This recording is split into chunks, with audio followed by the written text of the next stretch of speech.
Izin memperkenalkan diri, nama saya Giri alias Manuel Gultom dengan NPM 231506101. Di sini saya akan menjelaskan bagaimana cara untuk menggunakan SNMPD atau Diamond eh, untuk bisa kita gunakan untuk memonitor berbagai hal di PRTG.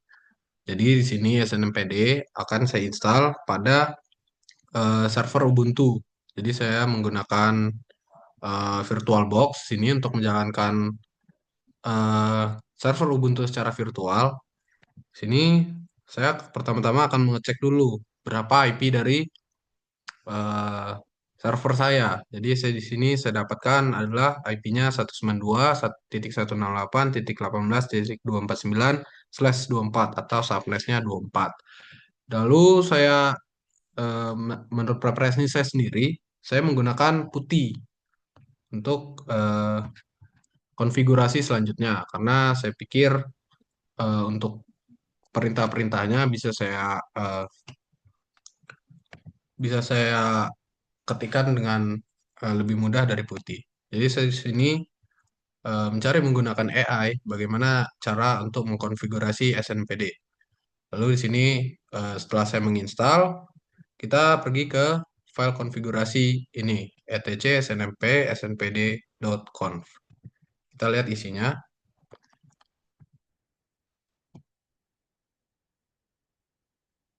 Nah, di sini ada konfigurasinya, di mana sistem location-nya saya beri nama server room.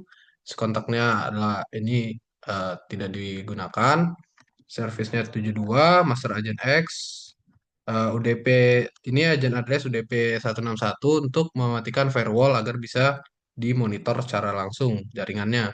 Lalu view system only included, jadi ini untuk melihat sistemnya.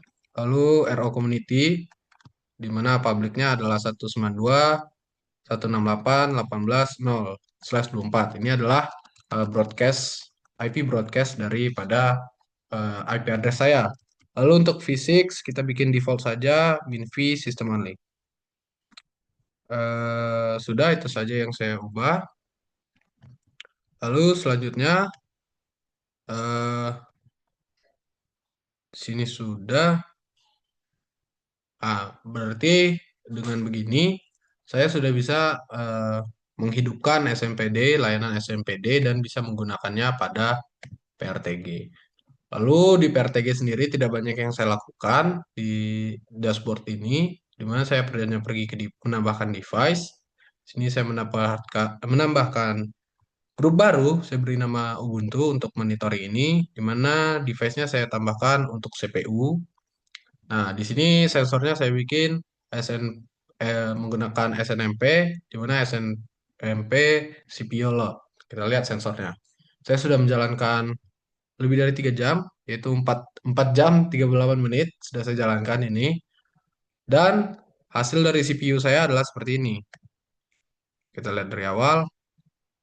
Ini di jam sekitar 19.43 saya memulainya, dan ini ada naik turun pada CPU yang digunakan. Ini naik turun ini disebabkan oleh pergantian progres kerjanya eh, saat mengolah informasi. Di sini ada juga yang flat line atau garis lurus karena tidak banyak perubahan yang terjadi pada pemrosesan. Lalu di sini ada anomali di mana dia naik secara drastis di line yang berwarna oranye, yaitu prosesor 4. Dia memang lebih tinggi daripada yang lainnya.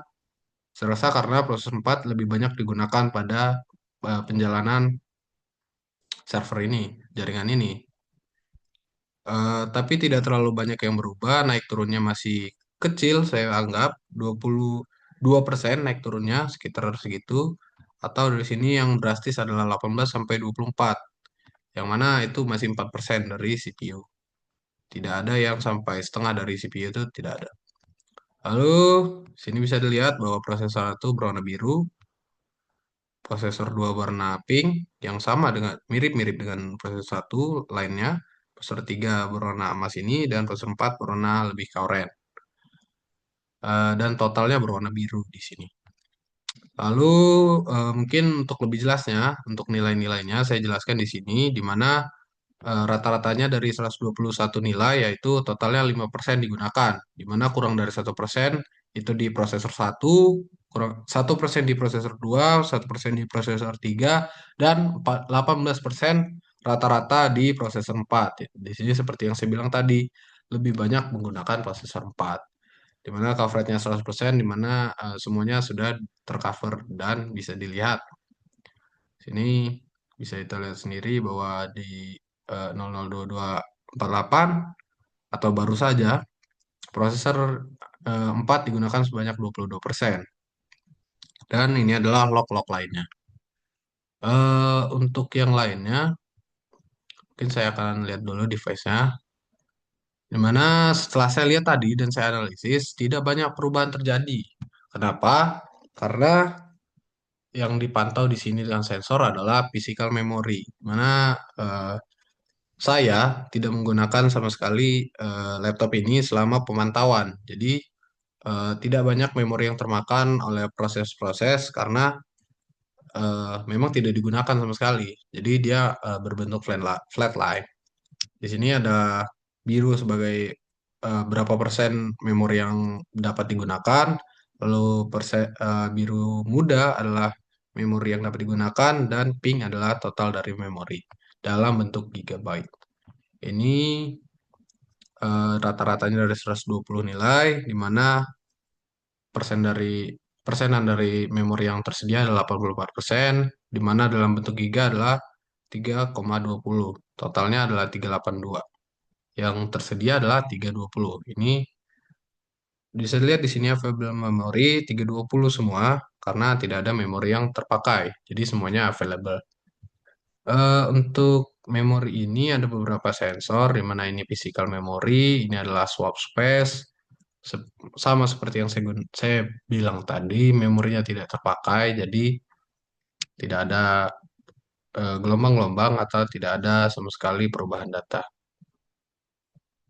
Lalu virtual memory juga tidak digunakan. Bisa kita lihat grafiknya, sama saja, flatline. Lalu untuk traffic, penjelasannya kurang lebih sama ya, di mana trafficnya itu adalah untuk melihat eh, data-data yang melewati dari jaringan ini. Tetapi seperti yang saya bilang, jaringan eh, laptop ini tidak dipakai sama sekali, jadi dia flatline di nol, mana trafficnya tidak ada sama sekali. Langsung ke storage saja mungkin, karena tidak ada perubahan. Di sini ada disk free, di mana ini adalah yang bisa dipakai atau bebas. Ini konsisten steady di 75%. 75% disknya free atau dapat digunakan, yaitu 87% sebagai nilai rata-ratanya dan 42 GB untuk nilainya sendiri. Atau total 48 GB karena ada sedikit yang terpakai pada ketika saya menjalankan software-software ini tetap memakan memori. Tapi karena tidak bertambah dan tidak berkurang, dia jadi flatline. Sebenarnya itu saja. Di sini ada sensor-sensor lain juga, tapi tidak tidak akan ada perubahan. Dia flatline karena kembali lagi saya ingatkan bahwa saya tidak memakai laptop ini. Begitu saja proses monitoring dari empat ini, CPU, memori, traffic, dan storage. Mungkin akan lebih berguna pemantauan ini ketika saya menggunakan laptop secara langsung, di mana kita bisa lihat kapan dia naik, kapan dia turun, dan kapan berapa eh, nilai pastinya, nilai disk free atau berapa trafficnya, itu mungkin akan lebih berguna. Eh, itu saja cara menggunakan SNMPD di PRTG untuk memonitor eh, perangkat keras yang saya gunakan. Jika ada salah kata, saya mohon maaf, dan jika ada salah penjelasan, saya juga mohon maaf. Terima kasih sudah menonton.